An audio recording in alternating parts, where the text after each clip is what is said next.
Bismillahirrahmanirrahim. Hope you will be fine. And today my presentation topic is different equipment used in the field for compaction.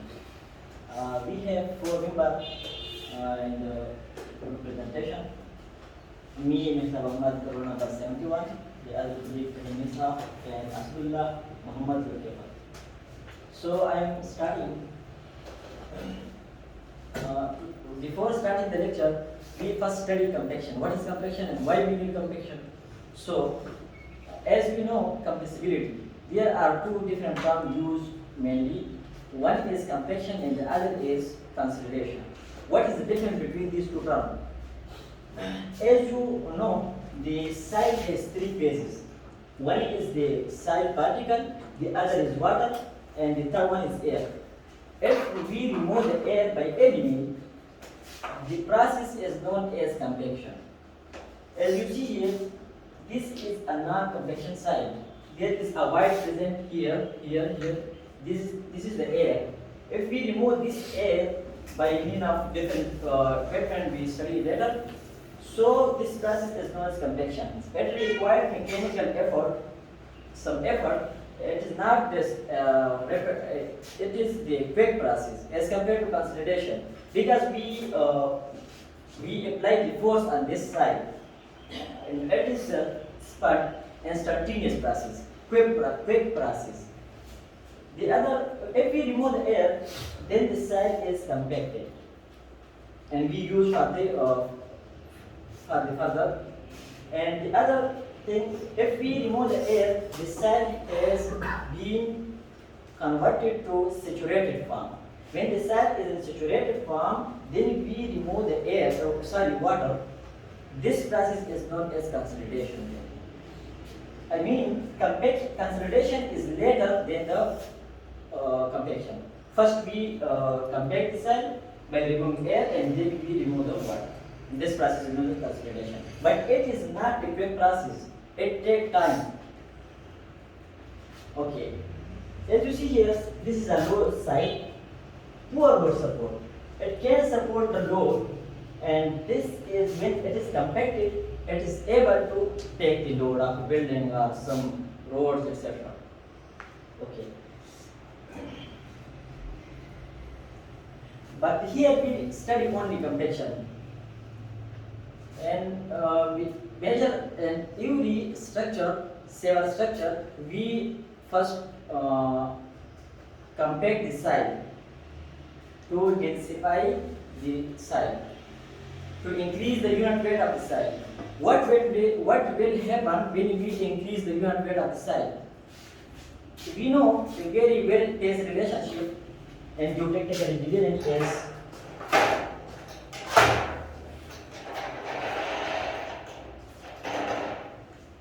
as we know, gamma D is equal to G gamma W1 plus E. If we increase the unit weight, what will happen? The void ratio will decrease. If the void ratio decrease, then the gamma D unit weight will be increased. If the unit weight increase, dry unit weight, what will happen? The strength will increase. If strength is increased, the load bearing capacity of the side will increase. If the load bearing capacity of the side is increased, then we use small area for foundation and something like this. Small area will be required when the side is compacted. This is the major phase relationship. But the question is that how much compaction is required? How much MID maximum is required? There are some practical we do in the lab as standard Proctor test, modified Proctor test, light weight test, and the heavy weight test. We perform in the lab. But here we only study compaction and different equipment used in the compaction. Compaction is very important. If we don't compact the side in a building, then if we don't compact the side, the building is tilted or uniform settlement may occur. That's why we compact the sand to increase the shear strength, reduce the permeability and settlement and so on. But here we only study this different equipment. Different equipment used here is a small wheel ruler and pneumatic tire ruler, heavy pneumatic, and some other here mentioned. But only we study here my first equipment, small wheel ruler. There are further two types. One is the small wheel ruler, static small wheel ruler, and the other is vibrating small wheel ruler. And vibrating small wheel ruler, we have two actions. One is the pressure, and other is the vibration. It means here in vibrating case is in the coming slide, it's very good mentioned. But here only we study in vibratory small wheel, we have two actions, roller as well as the compaction, rolling and as well as the vibration. So if we need a great or deep compaction, we use this type. It is used for the compaction of crushed rock and sand, gravel and other granular material. Mostly we use for this. Smooth wheel rollers are not suited for sand and glaze, however, they can be used for compaction. It consists of a large steel drum in front and one or two wheels in the back. These machines are propelled by a diesel engine. The weight of drum wheel can be altered by adding ballast or other heavy material inside the drum. If we require a great compaction in some areas, then we can increase their weight by ballasting or some other heavy material and drum. Their weight can range from 10 to 200 kg per drum. As a result, the pressure exerted by it is in the order of 300 Newton, which is, of course, can be varied by adding more ballast into the drum. Small roller can be divided into two types. One is the tandem ruler and other is the three-wheel ruler. Tandem ruler, they have one wheel in the front and one wheel at the rear wheel. The weight of tandem ruler varies from 2 to 8 tons. And other is the three-wheel ruler. Here they have one wheel at the front and the two wheels at the rear wheel. As you see here, this is the three wheel and this is the tandem. One wheel in the front and two wheel in the back. And mostly we see in the roads in our areas small wheel road. And further down we here we also use this, and mostly in the road we use the small wheel. So this is all. Let's watch a short video. This is a small wheel road. So if you don't have any questions, so I am inviting my other colleague, Fahim staff, to continue the presentation. Thank you, Mehtab, for inviting me. I am Fahim Mehtab. So today my topic is about the Sheepfoot Roller and also the pneumatic roller. So first of all, I would like to start with the Sheepfoot Roller. So the Sheepfoot Roller, also known as the damping roller. And this type of roller is used for compacting fine-grained soil such as silty clays and heavy clays. They are generally used for the compaction of soils in dams, embankments, pavements, and railroad construction projects. So, in the second slide, it is telling about the rollers, in which type of soil we can use this roller.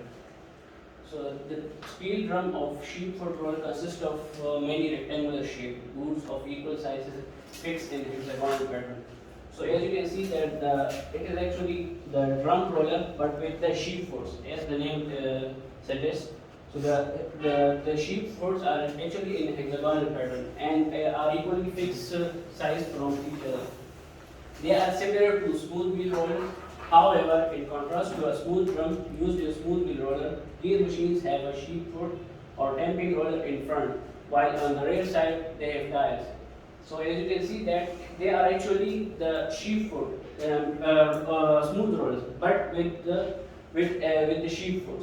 So the main difference between them is that the smooth In smooth rollers, the pressure exerted on the soil is from 300 to 380 Newton per meter square. But in here, in sheepfoot, what actually happens that the surface area is decreased, so it is converted into point load. So due to the point load, it increases the compaction and produces more pressure on the soil. So which means more compaction of the soil. Usually the feet are 15 to 20 centimeter long and placed in staggered rows around the ground. This allows to obtain a contact of about 2 damping feet per square foot of damping area. So I will explain here, but in also the video, which means that if we have a square feet land and we are rolling a shoe with sheepfoot roller, so this means that about 2 damping feet per square. It means that the 2 sheep in 1 foot, it will require the 2 sheepfoot to have the damping area. Sheepfoot rollers are particularly suitable for cohesive soil. This is due to smaller width of loaded area under their feet. Sheepfoot rollers are also employed in pre-compaction phase on the areas with slimy soil, fragments of rock soils. Sometimes these rollers are also towed with a tractor. This also allows compaction through vibration, especially in sandy soils. Mixing large quantities of water and using a towing tractor will couple the benefits of vibration to achieve better compaction. So this is a little video about how the sheepfoot roller works. So as you can see that actually there the tractor is moving the sheepfoot roller. We can also have the machine also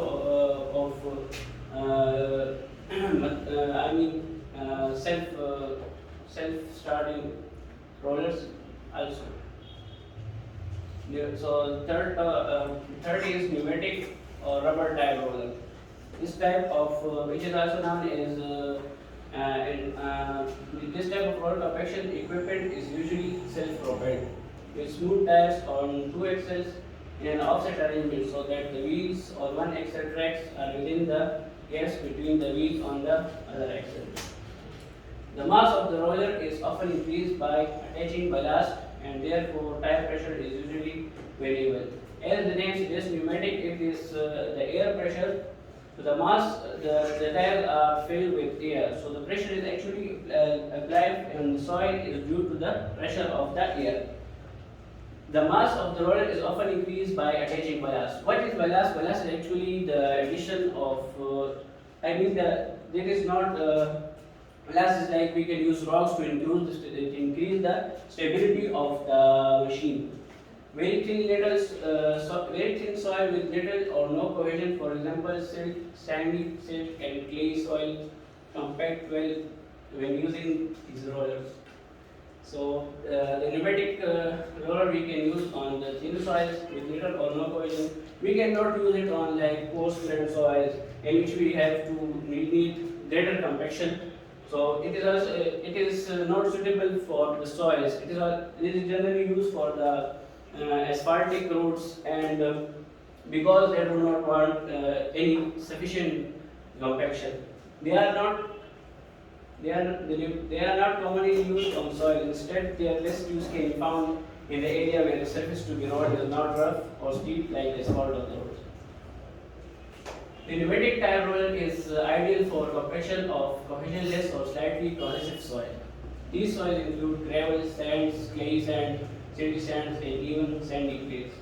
Pneumatic tire rollers (PTRs), which is referred to as PTRs, rely purely on their weight and in consequence are ballasted. Thank you.